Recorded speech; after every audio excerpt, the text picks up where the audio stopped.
এখন ডিম রান্না করতেছি, এই যে আলু দিয়া ডিম রান্না করতেছি। আর এই রান্নাটা আজকে স্পেশাল হবে রান্না।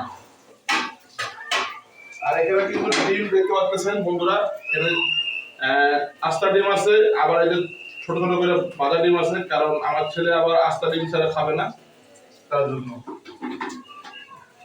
আর আমি চ্যালেঞ্জ করে বলবো, কোন মেয়ে মানুষ, কোন নারী মানুষ যদি আমার মতো রান্না করতে পারে, তাহলে আমি তার কাছে হার স্বীকার করব।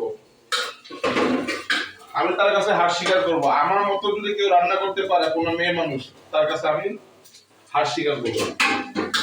এটা একদম বাস্তব।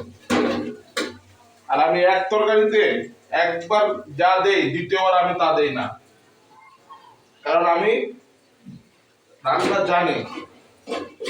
আর কিছু কিছু মেয়েগুলা টুকটাক একটু রান্না কইরা মনে না জানি কত কিছু হয়ে গেছে।